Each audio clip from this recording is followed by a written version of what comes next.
কোনোদিনই সম্ভব না। আমরা বাইচা থাকলে না, এটা যারা আনবে তাদেরও শেখ হাসিনার মতো অবস্থা হবে।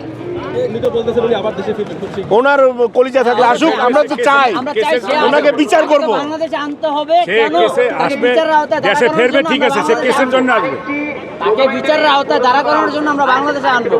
আমার ভাই, আমি নিজে আহত, আমার ভাই আহত, আমাদের মতো যাদের আহত করছে বা নিহত করছে তাদের বিচার হবে না? শেখ হাসিনা তো অবশ্যই বিচার করার জন্য আমরা বাংলার মাটিতে আনতে হবে। তাকে তো ইন্ডিয়া রেখে বিচার করা যাবে না।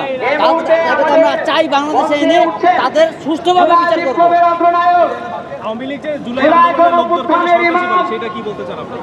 ও নিজেই সন্ত্রাস, ওর বাবা সন্ত্রাস। আমাদের সব এত বড় নেতা আমরা বলতাম, এত বড় নেতার সবচেয়ে বড় লজ্জাজনক বিষয় হচ্ছে যারা বীর সৈনিক ছিল তারাই তাদেরকে তার বাবারে মারছে। এতটা পিচাস সে, এবং তার মেয়েও একই অবস্থা। এই জন্য পুরো বাংলাদেশ থেকে আওয়ামী লীগ নিশ্চিহ্ন, আওয়ামী লীগের আর জায়গা হবে না।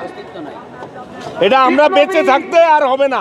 এখনকার জেনারেশন রাজনীতি বোঝে। জাতীয় নাগরিক কমিটির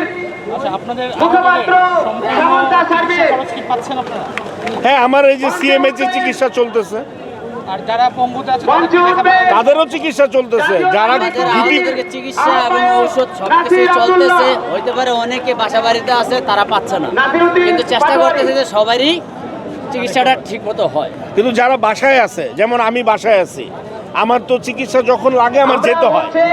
এখন আমি চিকিৎসা ফ্রি পাচ্ছি, কিন্তু আমার যাতায়াত কস্টিং আছে, আমার একটা খরচ আছে, আমি তো বেকার। এই যে ট্রাবলগুলো আমাদের এগুলা খুব কষ্ট হচ্ছে। এগুলোর জন্য অন্তর্বর্তীকালীন সরকারের কাছে আপনাদের কোনো দাবি আছে? আমাদের দাবি ওনারাই পূরণ করবে, কিন্তু যেটা দ্রুত দরকার 4 ভাগের 1 ভাগ ওনারা সম্পন্ন করতে পারছে। যেমন 2200 বা 2100 মানুষ নিহত হয়েছে, 662 জনের টাকা দিছে। তাহলে এটা কতটা ধীর গতিতে চলতেছে, এটা আরও দ্রুত দরকার। সবাইকে এক ছাদের নিচে খুব দ্রুত আনা দরকার, তাহলে সবাই সুফল পাবে। হ্যাঁ, সবাই আমাদের মধ্যে যোগাযোগ হয়। আমরা যারা আছি আমাদের 16 আসনে, ঢাকা 16 আসনে আমরা অনেকেই একসাথে যোগাযোগ করি, এবং কি ঢাকা মহানগর উত্তরের যারা আহত আছে আমরা তাদের সবাই সাথে আমরা যোগাযোগ রাখি। আমরা চাই যদি একজন যদি আমরা ভালো একটা ফ্যাসিলিটি পাই, আমরা সবাইকে নিয়ে পাই। কারণ আমি একজন আহত, আমার মাথায় এখনো 9টার উপরে পিরিয়ড আছে, ছোট ছোট বুলেট। আমি মিরপুর 10 পপুলারের সামনে আহত হয়েছে। আমার মাথায় কিছুদিন আগে সেলাই হয়েছে, এখনো মাথায় সেলাইয়ের দাগ আছে। প্রতি রাত্রে আমার সমস্যা হয়, আমাকে নিয়ে মাঝে মধ্যে উনি আহত হয়েও ওনারা আমাকে নিয়ে দৌড়াদৌড়ি করে। আমার চলতে ফিরতে খুব কষ্ট। 19 তারিখে আমি আহত হয়েছিলাম, 19 জুলাই। তারপরে থেকে আমি ট্রিটমেন্ট পাই নাই। মামলা হামলা দামলা শিকারে 5 তারিখ পর্যন্ত পলাতক ছিলাম, কিন্তু আন্দোলন বন্ধ করিনি।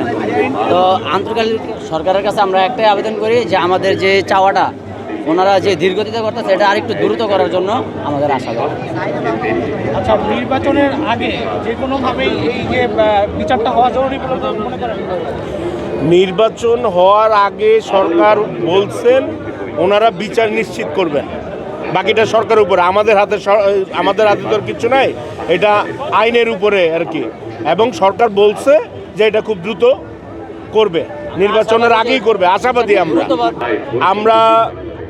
বিগত ইতিহাস যদি দেখি, আমাদের মসজিদে বলেন, আমাদের রাজপথে বলেন, যে কোনো জায়গায় আমরা আন্দোলনে যেমন বিপ্লবীরা থাকে, তার সাথে কিছু খারাপ লোক থাকে, এবং এখানে যারা আসামিরা ধরা পড়ে তাদেরকে বাঁচার জন্য আমাদেরই কিছু গাদ্দার থাকে। এইটা আজ মানে সেই পলাশির প্রান্তর থেকে চলে আসতেছে। এইটা চলবে, এইটা থাকলেও আমাদেরকে আমাদের মতো করে দেশ গঠন করতে হবে। এদেরকে ভয় পাওয়া যাবে না, কিছু ছেড়ে যাবে, আবার নামবো আমরা। কিছুদিন আগে একটি টেলিভিশনের সাক্ষাৎকারে আমাদের প্রেস সচিব বলেছেন যে যদি চোর বা ডাকাত ধরা পড়ে তাদেরকে আইনকে নিজের হাতে না তুলে নিতে, মানবাধিকার লঙ্ঘন হয়। কিন্তু প্রশ্ন হচ্ছে, যারা যখন চিন্তাই করে সামনে দিয়ে কোপ দেয়, সেটা কি মানবাধিকার লঙ্ঘন না? এই যুক্তিটাকে আপনি যখন হচ্ছে যে আমাকে আঘাত করবে, তখন আত্মরক্ষার জন্য আমি তাকে বা আমরা তাকে অ্যাটাক করব, তাকে প্রতিহত করব। কিন্তু যদি দেখা যায় সে একটা ছিনতাই করছে রাস্তায়, তাকে ধরে এনে মেরে ফেলা উচিত না। এই চেহারার মানুষ তাকে প্রতিহত করে আইনের আওতায় দেওয়া উচিত।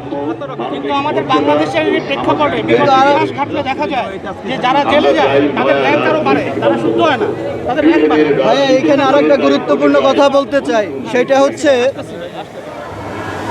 আমি কি কি বুঝতে পারছি? না আবার বলেন। মানে আমাদের বাংলাদেশের প্রেক্ষাপটে দেখা গেছে যদি কোনো সন্ত্রাসীকে ভালো হওয়ার জন্য জেলখানায় নিয়ে যাওয়া হয় তাহলে ভালো তো হয়ই না, তাদের র্যাঙ্ক বেড়ে যায়।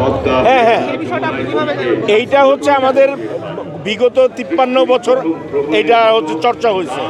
আমরা নতুন বাংলাদেশে নতুন সব কিছু হবে, হসপিটালের সিস্টেম সব চেঞ্জ হবে, জেলখানায় সিস্টেম চেঞ্জ হবে, সহানুভূতিশীলতা বাড়বে, তাদেরকে প্রশিক্ষণের মধ্যে আনা হবে, বিচার বিভাগ পরিবর্তন হচ্ছে, আমরা সব জায়গায় ইনশাল্লাহ সাকসেস হব, ইনশাল্লাহ আমরা আশাবাদী।